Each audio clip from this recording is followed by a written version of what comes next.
All right, we're back, and we got Simply Jeff in the house. Woo! Thanks for being here, man. How's it going, guys? That's so awesome. Huh? Oh my God. What? My tooth, man. That's where you've been lately. Where Yeah. did you start? Where did it all go? How did it get to here? How to get to you? Yeah. Well, it started in Sacramento, California. And With some funky teeth on. I had to get braces and stuff like that. I don't know anything about DJing because we'll just go to Radio Shack and buy that realistic mixer.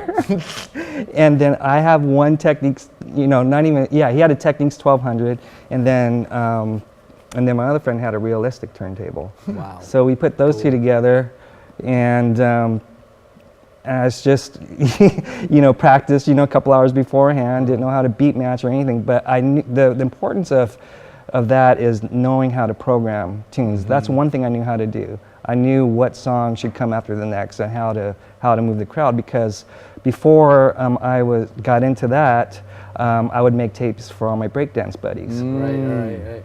I used to go to like all these industrial parties too as well. So they would play all these like cool edits and stuff, and it all had electronic type beat to it, right? Back then. And for me, that was the closest thing. That was the next level. Before that, it was freestyle. Freestyle is, hip hop, sped up. Well, it's before hip hop, really.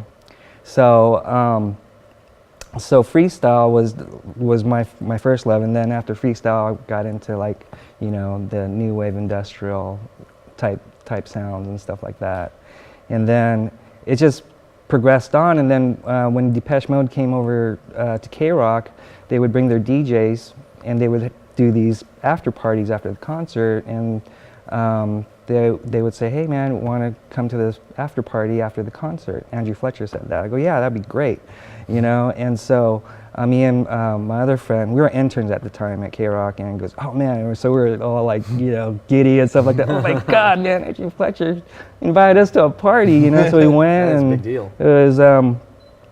It was like a warehouse rave, pretty much. And so I was all into like, I knew everything about like new wave and industrial dance music, but I wasn't really in tune with techno or any of the stuff that they were playing over in Europe. So they came here and they were playing all these cool instrumentals, and it just brought me back, because this is like a combination of freestyle and new wave with less vocals, but I felt it was the next level of dance music. Oh man, this is the next level stuff right here. And I fell in love with the culture ever since. Was it like acid house? It was acid house, and pretty much acid house and techno. Stuff like 808 State, Adamski.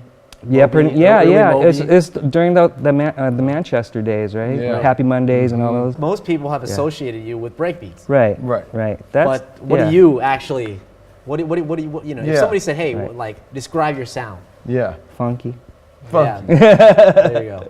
Because really, that's where breakbeat comes from. It comes from funk. The funk, basically. We just went past a huge big room, like about 5-6 years ago. Swedish House Mafia. That was a huge sound, right? With "Don't You Worry Child," they were huge Billboard hits. But then now it's gone. Now it's more kind of this future bass. Chainsmokers, kind of a low, kind of more down tempo, but kind of it's still kind of like a hard sound. Breakbeat at one point was like at the top. I mean, they like you were explaining to me the other day on the phone. Chemical Brothers, Moby. There were some major Crystal Meth. There were some major hits that came out.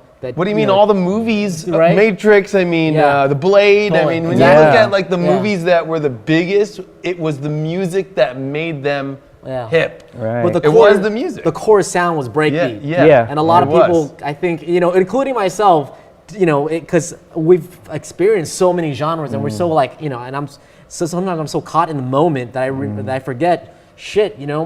This sound was fucking huge. It actually shaped and defined an era. You know? It really, you touched on a very important part there, because really that was when you started to hear Crystal Method tracks, you know, on commercials or movies.